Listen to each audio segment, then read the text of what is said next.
Hi Pisces! This is Jav. Welcome po sa ating channel.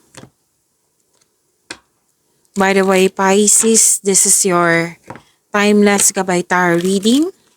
Gamitin ang reading na ito bilang gabay lamang.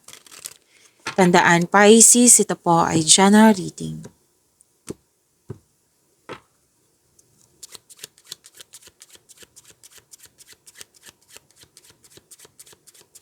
Mga parating pa para kay Pisces.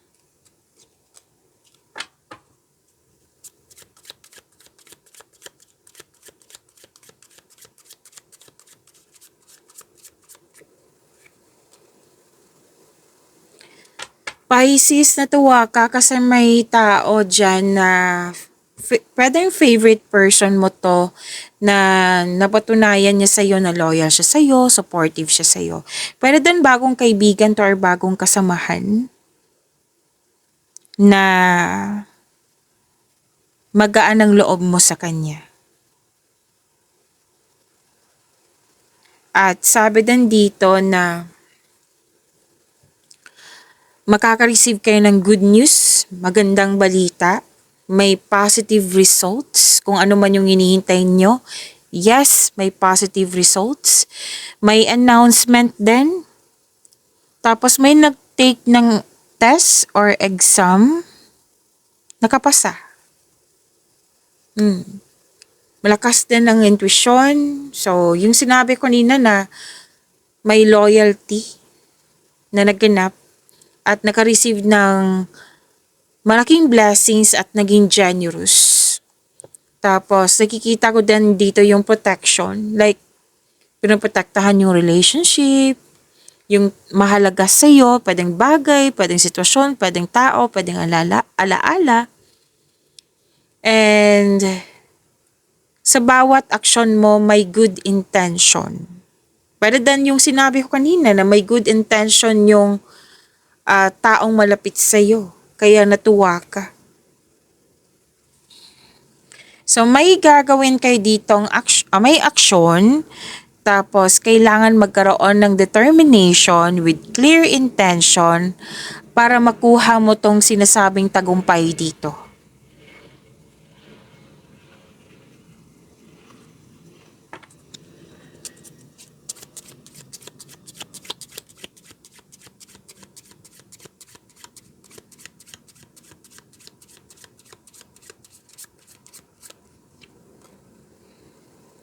May umiwas, tumiwalag, or end of contract. Pwedeng nagpaalam, pwedeng may finalization, may ending, like, yung sinabi ko kanina, end of contract or ending like natapos na, dito ka na sa new beginning, at ending kasi, ending pwedeng din yan separation or space. And parang hindi siya parang sinabi kasi dito it's over. Pero na may nang-abuso sa'yo, tapos alam mo na nang-abuso sa'yo na nag-take advantage siya. So, nalaman mo, magpuput ka na ng limitation. So, now, it's over. Hindi ka na makaka-benefit or maka-advantage or makaka-aabusuhin yung kabaitan mo. Yan. So, maraming case nito. Basta may dito, may nasabi ka na, may nangyari na, it's over. So, may saying goodbye dito. May, pwede din po na, time to move forward. Ayoko na magstay kasi walang mangyayaring growth. So, it's time to move forward. So, may advice din ng card nyo dito na forget the past and focus ka sa new beginning, sa new direction.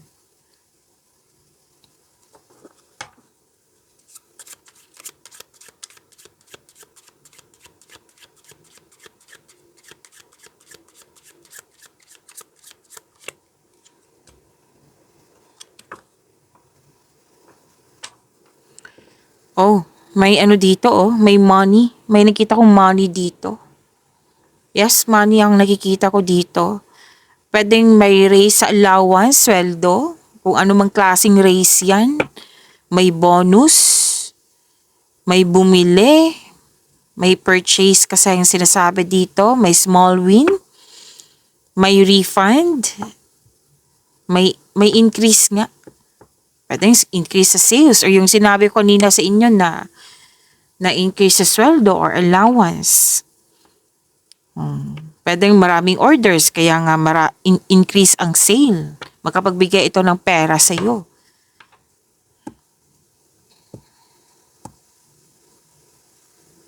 So may binigay sa iyo na bonus or extra na nakalimutan mo. Oo. Sabi ng card dito na like nakalimutan pero nakita mo or na-realize mo. Ah, meron pala nakalimutan ko may bonus na binigay sa akin. Yan. Bonus ba to or may binili or some money, kung ano man yan.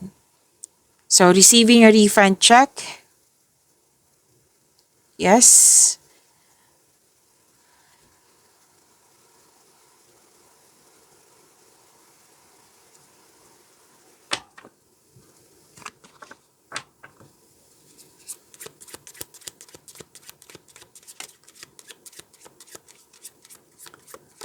May masculine energy dito.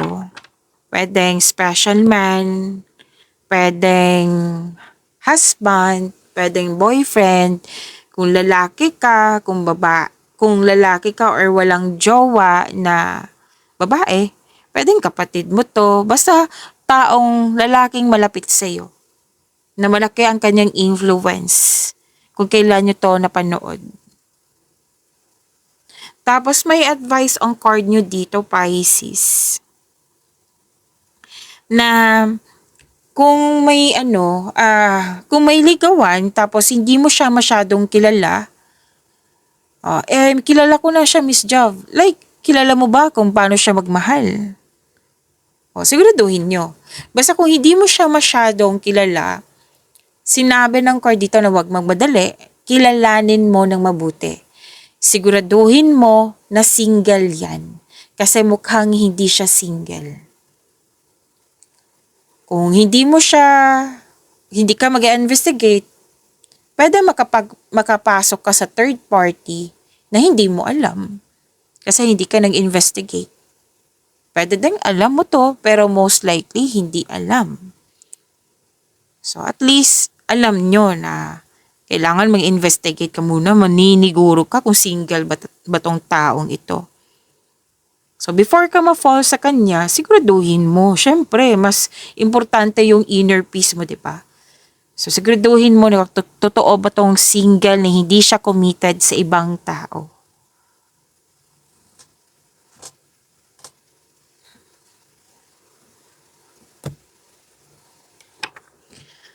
May travel. Pwedeng bigla ang lakad to. Or may emergency. Physical trip to Biyahe. Pwedeng bakasyon.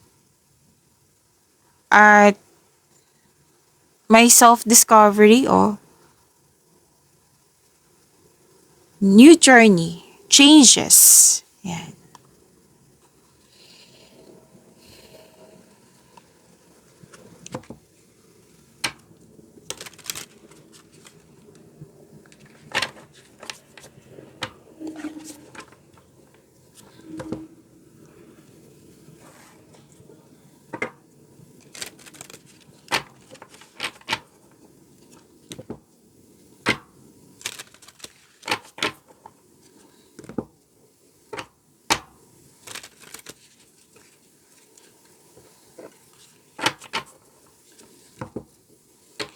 Maraming salamat po sa mga hindi nag-skip ng ads. Subscribe na po kayo sa ating channel at click bell notification para updated po kayo sa bagong video natin.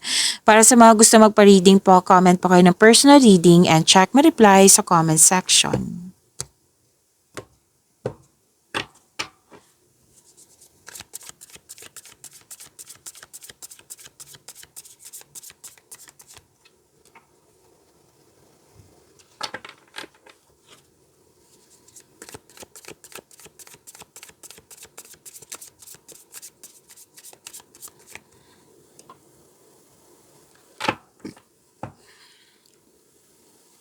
these cards, energy niyo po ito.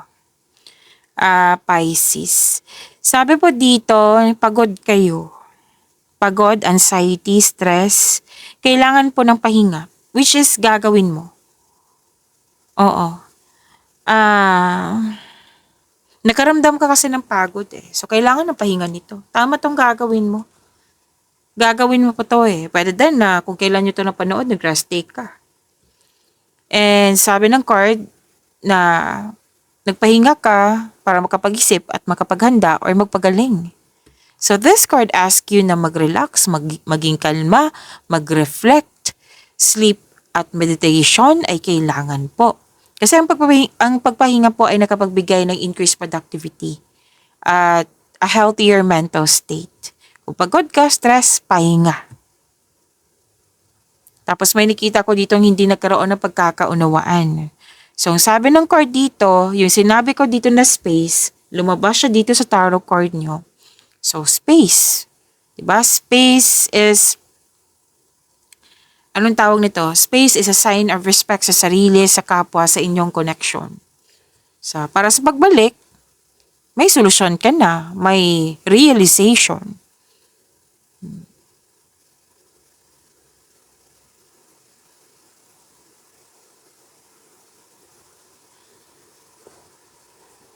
Sabi din dito na makaka-receive ka ng love. Pwede din na nagkaroon ng growth and expansion. Busy, naging creative ka. May nag-uusap dito na mother figure. Or pwedeng ikaw to na malaking influence mo sa kapwa mo. Nakikita ko dito nagkaroon ng panahon sa sarili. Nagkaroon ng beauty application. Pwedeng nagpasalon kayo kung ano man yung pampapogi, pampaganda sa inyo. Pwedeng skincare din to. And happiness. Yes, nakikita ko yung happiness dito. Nagkaroon ka nga ng time sa nature, ilan sa inyo. And this is development, may success. Kasi sa astrology to, this is love, beauty, money, and creativity. So, may pagbubungang mabuti na parating. Pisces. Pwedeng bagay ito or pagbubuntis. So, this is fertility. Pwedeng may nabuntis, mabubuntis. Oo. So, kung wala, pwede din abundance and success ito. So, be happy with the results of your action. Resulta to sa inyong mga ginagawa eh. Kumbaga, binigay na sa iyo yung resulta. Yan, nag-harvest kayo.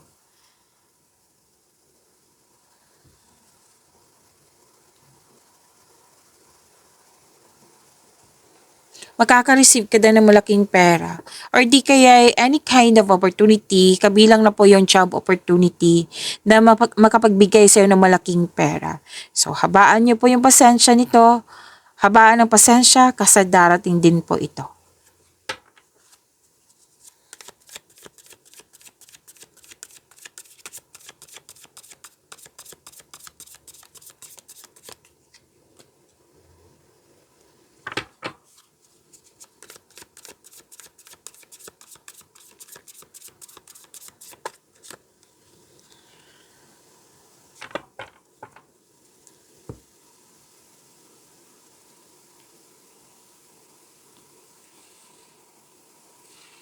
Sa career and money na tayo.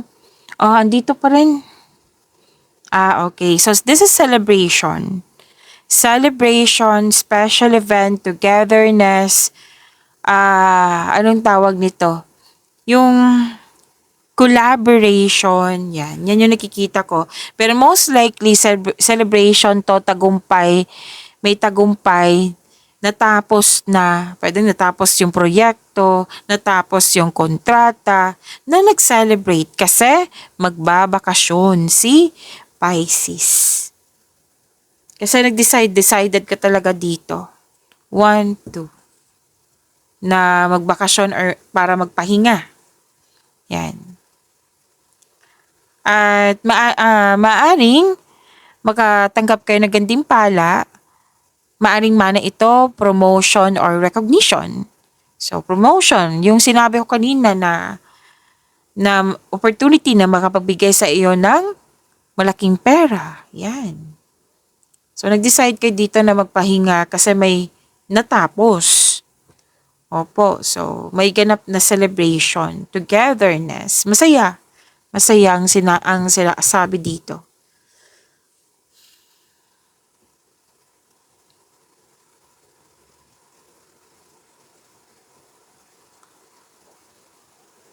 Huwag masyadong mag-isip, like mag-overthink, mag-overanalyze.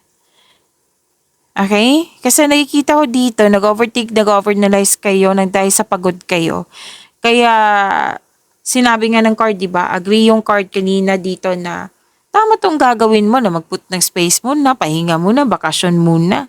Para sa pagbalik mo, productive ka na naman ulit. Okay?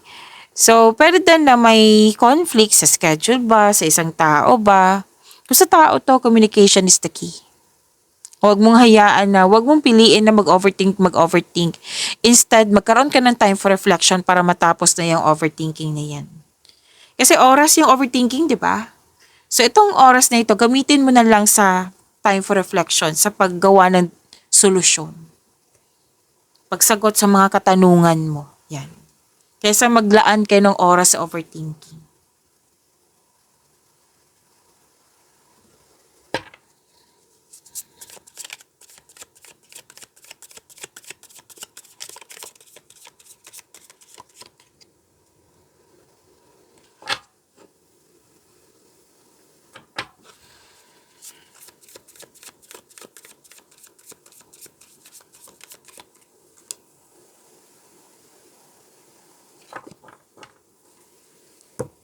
Pisces, huwag niyo kalimutan na mag-subscribe sa channel natin at click yung bell notification para updated po kayo sa reading natin. At marami na kayong February video reading, Pisces. Baka may time kayo, so bisitahin niyo dito yung channel natin. Ito pong channel natin. Marami po. So, scan niyo lang po sa channel natin, okay?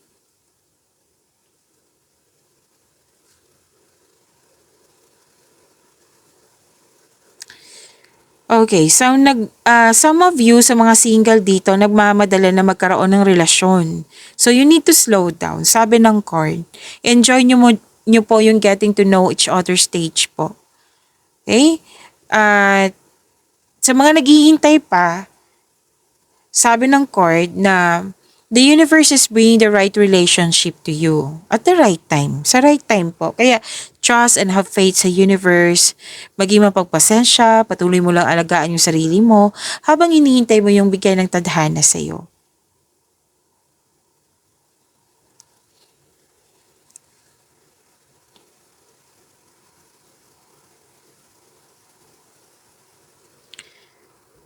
Okay. May sekretong mabubulgar kasi malakas ang iyong intuition. Malalaman mo na may taong nagsinungaling, na hindi totoo, sekretong mabubulgar. Kung malapit to sa'yo, single ka man, marelasyon sa buhay mag-asawa, magkakaroon ka ng honest conversation. Kung hindi kayo close dito, malalaman mo lang, wala pa akong nakikitang aksyon dito. Kasi malakas ang iyong intuition.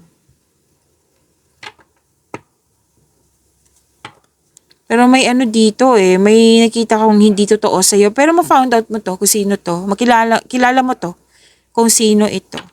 May hindi nagsasabi na totoo na alam mong nagsisinungaling siya. Deception mapanlin lang. Yan din yung lumabas dito. Na may tao dyan na malapit sa'yo na nagsinungaling, nagbabackstab, may tinatago. Alam mo, malalaman mo kasi nga malakas ang iyong intuition. Tapos may mahilig magmanipula dyan, pwedeng nakisawsaw sa iyo, nangingialam sa iyong desisyon, ideas or plano. Kaya put limitation kung pwede, kung gusto mo. Tapos tulungan mo po daw yung sarili mo para ma-overcome mo tong nakikita ko ditong challenge.